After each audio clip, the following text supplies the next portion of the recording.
กับแม่ให้ไปเฮียนเลยน้องก็ตามแม่อันนี้เราก็สนับสนุนลูกอยู่พี่น้องเราก็บ่ได้ว่าสิให้ลูกออกได้ทางซาวลีก็ได้ให้ทางน้องใจดีกับเอากับกัมมูซะพี่น้องกับน้องแต่งจริงนี่คือสิอันบอกว่าเทิงดอกน้องแต่งจริงนี่แม่เราให้เฮียนอยู่แล้วพ่อกับแม่เรานะพี่น้องมาบ้านนี้เปิดภาพมาพี่น้องเนาะแปลกหูแปลกตาแล้วบ้านนี้พักเพิ่นออกแล้วพี่น้องเนาะเอาก่อนอื่นก็สบายดีเด้อสบายดีน้องใจดีน้องแต่งจริงพี่น้องเนาะพี่น้องจักมื้อเลยเนาะที่หวานพักนี่เนาะคือออกเลยคือสิได้กินเลยได้นี่เนาะจะดีป้าพี่น้องเนาะหวานยามผลก็ออกอยู่เนาะผักบัวใช้ผักบัวคือบ่เห็นออกใช้ว่าปลูกผักบัวได้เนาะแต่ว่ายังบ่เห็นพี่น้องเลยเนาะยังบ่ออกนั่นเดี๋ยวออกแล้วนะใกล้แล้วนับมื้อแล้วพี่น้องเนาะตอนนั้นมันออกแล้วนับมื้อสิได้กินใช่ออกแล้วเนาะนี่เด้พี่น้องเนาะนี่โอ้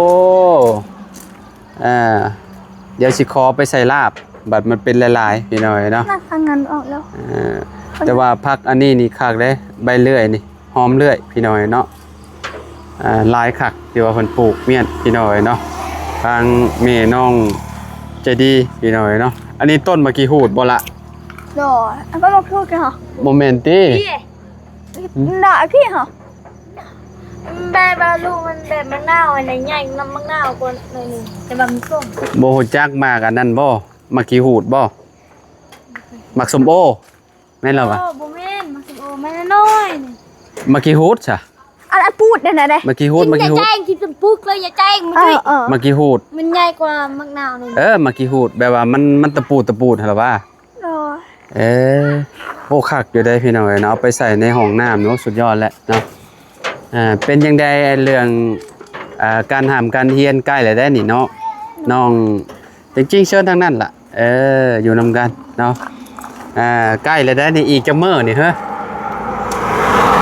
มื้อนี้วันที่20ยังอีก10ปลายมื้ออีกบ่เปิดแบบว่าไปจดชื่อในวันที่25บ่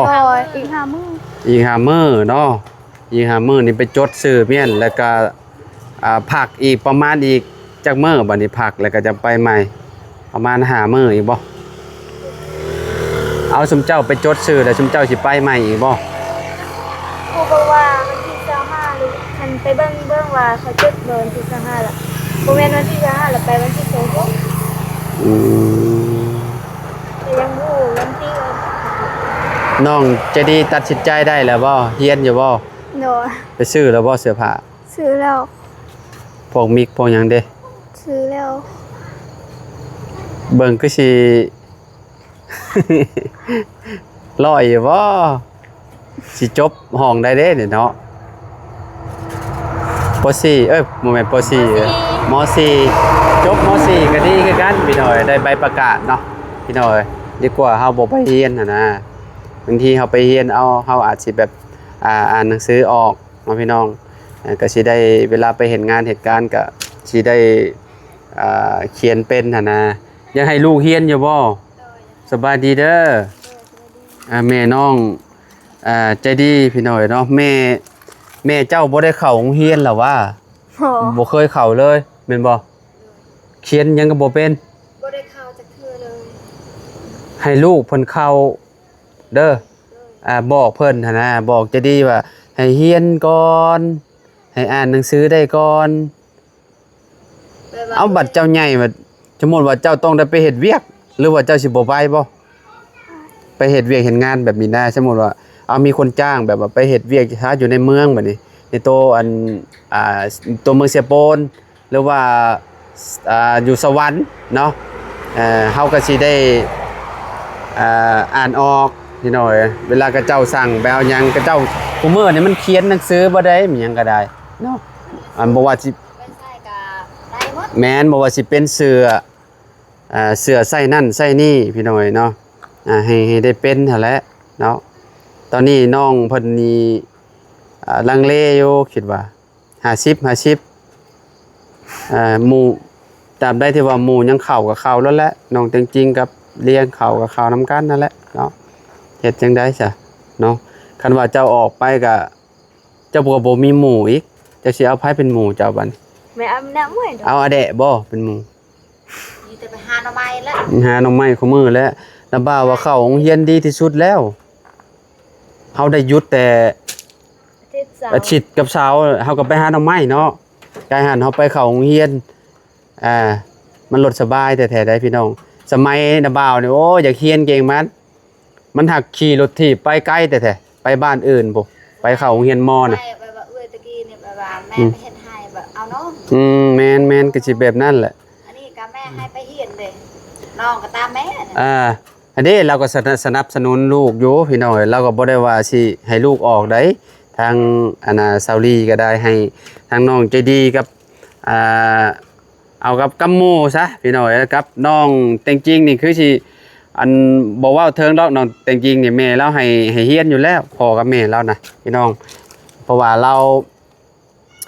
คันว่าบ่จบมอก็ขอให้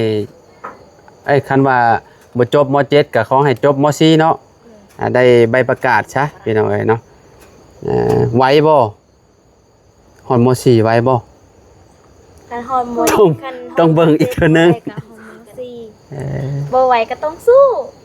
แม่นก็ต้องสู้แหล้วพี่น้องเนาะแบบเจ้าไปเรียนห้องมอแล้วเจ้าย่านหยังจะดีในความคิดเจ้านะตอนนี้นะย่านแบบว่าหมู่เว้าให้บ่ย่านแบบว่าย่านเรียนหนังสือบ่ได้ย่านหมู่เว้าให้นั่นนี่ติเจ้าเด้ บ่ย่าน จริงๆบ่ย่านบ่ บ่ย่านปานใด หมู่เว้าแฮงดีเนาะเฮาจังสิได้เอาไปปรับปรุงเนาะ เด้อ อืม ผู้ใดเว้าใส่ก็ปกป้องเอา เจ้าบ่เก่งวิชาหยังล่ะจะดี ไปบ่เก่งคณิตศาสตร์ แต่จริงบ่เก่งคณิตศาสตร์เลขเนาะเจ้าเด้ ได้อยู่คือกันบ่ฮู้มัน เจ้านี่ภาษาลาวบ่ย่าน ภาษาลาวบ่ย่านปานใด อืม เพราะว่าอ่านได้แล้ว อ่านได้แล้วเนาะเขียนได้แล้ว แต่เพิ่นบ่นี่ย่านเบิดคณิตศาสตร์ก็ย่าน คณิตศาสตร์น่ะบ่ย่านปานใดเพราะว่าคณิตศาสตร์มันยังง่ายๆอยู่ อืม แต่ว่าที่ย่านน่ะเป็นภาษาอังกฤษ ภาษาอังกฤษ เลย ไปเข้าโรงเรียนห้องใหญ่ต้องมีได้ภาษาอังกฤษเนาะ แม่ เพิ่นต้องสอนเนาะเข้าห้องมเนาะ แม่น ต้องสอนแหละพี่น้องเอ้ย เอ้าคือบ่เป็นภาษาอังกฤษบ่หาไปสอนบ่ได้สอนเลย บ่สมัยข่อยก็บ่ได้สอนคือกันบ่ได้สอนได้อันภาษาอังกฤษน่ะตอนเข้าโรงเรียนน่ะแบบว่ามันบ่มีหั่นน่ะพี่น้องเอ้ยเนาะแบบว่าเพิ่นบ่ได้สอนแบบว่า คือมีแต่สอนภาษาลาวแล้วก็อันนี้คณิตศาสตร์แล้วก็มีอีกอย่างอีกโลกอมตัวแม่นแล้วว่ะสิ่งแวดล้อมนั่นแหละพี่น้องเอ้ยเนาะแล้วก็มีอีกอย่างอีกที่เฮาเรียนก็บ่ได้มีอีหยังหลายเนาะจริงๆเนาะมี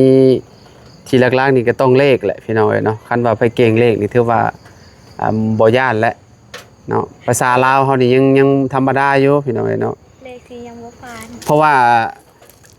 ฮู้จักอยู่บ่เลขบวกเลขคูณล่ะ บ่ฮู้ บ่ฮู้เจ้าเด้ ฮู้เลยเด้ ลบฮู้อยู่ ได้ คูณก็ได้อยู่ ได้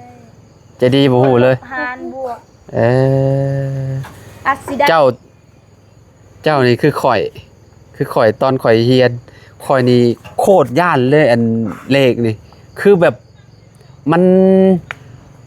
เฮาคูณบ่เป็นเฮาลบบ่เป็นพี่น้องตอนยังน้อยๆนะคือแบบยอมเลยเรื่องคณิตศาสตร์นี่คือแบบในครูห้องออกไปนี่มีแต่ก้มหัวอย่างเดียว คือกัน ย่าน บาง อืม บทเรียนนี่น่ะคือว่าตอนที่เฮาบ่ฮู้หลายนะคณิตศาสตร์น่ะ อืม ตอนที่เฮายังบ่ได้เรียนแล้วก็ให้ไปเอาแก้ก็ลืมๆหน่อยนึงก็บ่กล้าเอาคือกัน อืมไปเข้าห้องใหญ่แฮงบ่ได้เว้าในครูถ้าเจอในครูขี้ห้ายเนี่ยเว้าเรียบร้อยเลยให้รถเจ้าสมัยจุมข่อยเฮียนนี่มีในครูนี่คือแบบสิมีแบบมีผู้ดุแล้วก็ผู้ใจดีเนาะผู้ใจดีนี่ก็ดีลีรอพี่น้อยเนาะผู้ให้นี่ก็ให้ ถ้าเห็นอยู่ว่าดกมันเขาเป็นครูบางเทื่อก็บางเทื่อครูอาจารย์ที่พักนะอาจารย์ที่ก็สอนนี่หลายอาจารย์นี่อาจารย์ มีหลายคนเด้แต่ชุมเจ้าเข้าอยู่บ้านอันนี้มีจักคนที่ว่าสอนอยู่2คน อ่า ครูส่วนครูป .5 ป .4 ป .5 สอนป .4 ป .3 ครูเฮาสอนอยู่ป .3 ห้องแล้วก็ห้องป .1 ป .2 มีผู้แรกบัดไปเข้ามอผู้แรกสิได้ฮู้ว่าอันน่ะอาจารย์มันเป็นจังไดเนาะว่าสิให้หรือบ่ให้พี่น้องเนาะคือข่อยนี่ถึกในครู2คนเนาะที่ว่าเพิ่นให้พี่น้องให้เรื่องคณิตศาสตร์บ่เก่งเลขนี่แหละพี่น้องเนาะแบบว่าเฮาบ่เก่งอีหลีหั่นน่ะแต่เพิ่นเอาออกไปแล้วเพิ่นให้แก้ให้หยังเลยแบบเฮาบ่เป็นเลยพี่น้องเนาะมันลดยากเนาะคันว่าภาษาลาวนี่บ่ย่านเนาะเก่งภาษาลาวนี่แบบว่ามันเพราะว่าเฮาเรียนแหละเฮาเรียนแต่ป .1 น่ะเฮาก็อ่านได้แล้วหั่นน่ะตอนจุมข่อยเข้าโรงเรียนนี่ซ้ำจุมเจ้านี่ป .1 แม่น14-15 ปีเข้าป .1 เพราะว่ามันเพิ่นสิเอาตามเกณฑ์แบบนี้เรื่องแบบว่าเฮาวัดหูแบบนี้หูเฮาถึงแหละเพิ่นเอาเข้าห้องป .1 เพราะเข้าโรงเรียนรุ่นนั้นมีแต่คนใหญ่ๆเลยพี่น้องเข้าโรงเรียนป .1 นี่แบบในครูนี่สิบ่เมื่อยนะคือเขามื้อนี่ในครูเมื่อยเพราะว่าเด็กน้อยบ่ฮอดเด็กน้อยแบบว่าเด้ซ้ำน้องจริงๆน่ะพี่น้องใหญ่กว่าน้องจริงๆน้อยนึงแต่ก็ยังบ่ฮู้จักความปานใดพี่น้องเนาะก็สิยากแน่เนาะต้องเอาเข้าอนุบาลสำนั้นเนาะเข้าโปรเกรมพี่น้องเนาะคือซัมมี่เนี่ยก็สิเข้าสูงสุดกับประมาณรุ่นข่อยนะป .2 เนาะป .2 หาป .3 พี่น้องประมาณนี้แหละเนาะมันลดง่ายตอนนั้นน่ะในครูสอนมันลดบ่เมื่อยบันไดพี่น้องแต่ครูมื้อนี้ในครูแบบสอนเด็กน้อยหลายเพิ่นก็แบบปากเปียกปากแฉะนะพี่น้องเนาะไปเข้าห้องมอก็คือสิบ่เมื่อยบันไดติเนาะเพิ่นในครูมันก็ไปถ้าเบิ่งนำกันนั่นแหละพี่น้องเนาะเพราะว่าเฮาสิไปเรียนเฮาเรียนของป .5 แล้วเฮาก็ต้องไปเรียนมบัดนี้เนาะอาจารย์ก็สิประมาณรุ่นบางทีก็น่าสิรุ่นซ้ำคอยบางทีก็หรือว่าเฒ่าก็ค่อยก็มีบางทีก็ซ้ำแม่ใจดีนี่แหละพี่น้องเนาะคิดว่าได้ตอนนั้นยังบ่ฮู้ภาษาลาวแล้วก็เลขเลยตอนนั้นข่อยก็คือกันตอนป .3 บ่ได้คุยหยังเลยพอขึ้นป .4 นี่อ่านได้อยู่แต่ว่าบ่ได้ปานใดพอน้องไก่สบายดีเด้อเรียนอยู่บ่หนังสือน่ะบ่ได้เรียนคือกันนั่นไปดูบ่ได้เรียนบ่มีคนเรียนมาเลยเนาะก็เรียนแหละพี่น้องเนาะดีกว่าเฮาออกมาเฮาบ่ได้เฮ็ดหยังหั่นน่ะพี่น้องเฮายังหนุ่มยังน้อยอยู่หั่นน่ะเรียนก่อนเนาะกันว่าเฮาเฒ่าเฮาโอแล้วบ่ไปเรียนก็ได้ดอกอันนั้นก็บ่จำเป็นเพราะว่าตอนนี้ก็น้องๆเพิ่นก็กำลังวัยใหญ่หั่นนะพี่น้องกำลังเติบโตเนาะไปเรียนก็มีความรู้เนาะไปทางใดก็สิบ่ค่อยย่านปานใดอ่านป้ายออกก็ถือว่าเก่งแล้วพี่น้องเนาะไปหาเห็นงานเหตุการณ์อยู่แถวเวียงจันทน์ก็ได้เนาะสาวดอกแคนี่ก็บ่ได้เข้าเนาะแต่ก่อนแม่นบ่ดอกแคก็บ่ได้เข้าโรงเรียนเลยพี่น้องเนาะกูมื้อนี่ FC พิมพ์ขอความมาตอบเพิ่นแนวใดล่ะแต่ดีมีแต่เว้าเสียงไปบ่เคยบ่ได้ทักมาอ้าว FC แบบว่าเพิ่นทักมาทาง Facebook มีแต่เขาส่งรูปอันส่งเพมเลออันก็คือมาเจอกับผู้ใหญ่ใจดีแบบว่าเพิ่นมีแต่บันทึกเสียงมาบ่เพิ่นบ่ได้พิมพ์เป็นภาษาไทยมาบ่บางเทื่อเขาก็พิมพ์อยู่บางเทื่อเขาว่าสบายดีนะอ่านได้แต่จริงๆนี่คือสิภาษาไทยคือสิโอเคแล้วบ่ย่านแล้วเนาะย่านนิดนึงแต่ว่าบางเทื่อก็อ่านบ่ออกบางครั้งแบบว่าตัวใดที่มันยากก็อ่านบ่ออกต้องไปหัดให้เก่งกว่านี้เนาะบางทีเฮามันมีอยู่ล่ะกูเมอร์นี่มันมีสอนอยู่ใน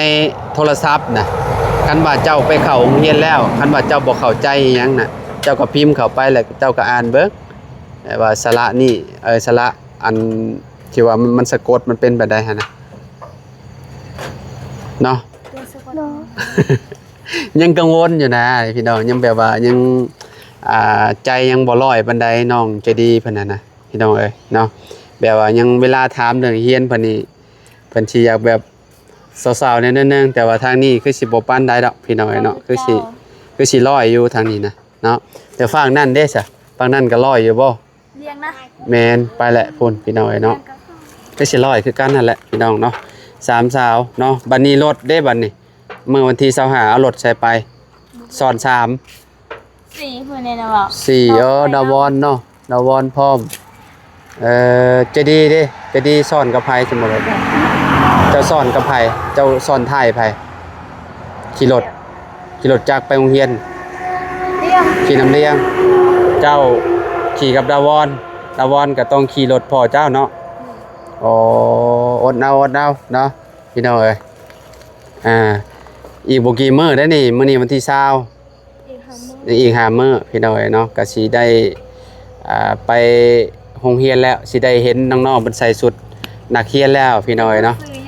ไปจดแม่นบ่จดชื่อนี่บ่ได้ใส่ชุดนักเรียนเนาะใส่ชุดธรรมดาเนาะโอ้ปนมาอีกแล้วพี่น้องเอ้ยเนาะเป็นวัดย้อนได้นี่เนาะเข้าโฮมก่อนจะดีไหมกินข้าวแรงแล้วบ่ยังบ่มีหยังกินบ่พี่น้องเอ้ยเนาะผู้เฮาไปอยู่ทางในพุ่นแหละเฮาเนาะมาค่ำแน่พี่น้องเอ้ยเนาะมันรถอยากมืดๆแน่เนาะน้องใจดีน้องแต่งจริงน้องเลี้ยงเพิ่นก็อยู่พุ่นแหละอยู่เพื่อนเพิ่นพุ่นแหละพี่น้องเอ้ยเนาะมื้ออื่นเช้าจังว่ากันดอกอันนั้นเนาะฝนตกคุมื้อพี่น้องเอ้ยเนาะแบบว่ามันยามพ้นลิ้นแล้วเนาะเวลาเข้าโรงเรียนนี่พ้นตกลิ้นนี่แบบว่าเสื้อขาวนี่คือแบบสารกินแล้วแหละพี่น้องเอ้ยเนาะต้องซื้ออันน่ะไฮเตอร์เมียน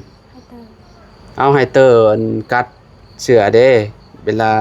มันถูกนำพ้นแล้วมันสิสารขึ้นแล้วเฮาก็เอามาแช่มันกัดเด้มันก็เป็นขาวคือเก่าพี่น้องเอ้ยเนาะ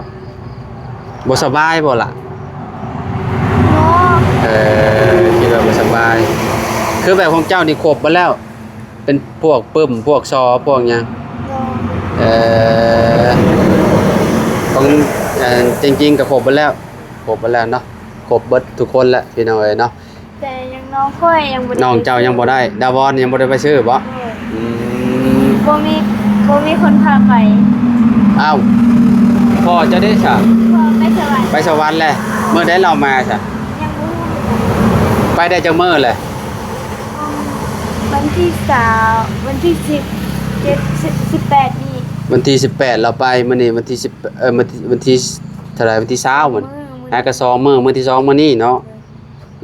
ไปประมาณ 2-3 มื้อแล้วก็มาแล้ว อื่นหน้าสิมา มื้ออื่นมาก็ลุยแล้วแหละเนาะพี่น้องเอ้ยค่ำมืดแล้วพี่น้องก็สิขอโตแล้วเนาะเดี๋ยวให้น้องๆเพิ่นไปหากินข้าวกินน้ำก่อนมีได้หยังกินแรงมื้อนี้จะดี โอ้กัน ยังโมโหคือกันจริงๆเด้ ยังบ่รู้ โอ้โหอีกโอ้ยแต่ละคนพี่น้องเอ้ยเนาะบ่เกินน้ำไม้ดอกน้าบ่าวอะเนาะ ตอนเที่ยงก็กินหน่อไม้เมื่อวานนี้ก็กินหน่อไม้ กินน้ำไม้ตลอดพี่น้องเอ้ยเนาะเอาก็เนาะอีก5มื้อพี่น้องน้องๆเพิ่นก็สิได้ไปจดแต้มอยู่โรงเรียนแล้วก็สิได้พากันไปเรียนเนาะพี่น้องไปเรียนอยู่บ้านอื่นแล้วบัดนี้เนาะก็บ่ฮู้ว่าสิเป็นจังไดแหละเนาะก็ถ้าลุ้นถ้าเบิ่งนํกันพี่น้องว่าใจดีกับแต่งจริงเลี้ยงสิเป็นจังไดพี่น้องเอ้ยเนาะการหามการเรียนเพิ่นเนาะอยู่ห้องมอแล้วก็ดาวอนก็ได้ไปมอคือกันเนาะแต่ว่าเพิ่นก็เก่งคือกันแหละพี่น้องเอ้ยเนาะไปสลามลาแล้วพี่น้องพอกันใหม่สบายดีเด้อสบายดีเด้อสาวลีเด้อข้างหลังเด้อไปพี่น้องเอ้ยเนาะ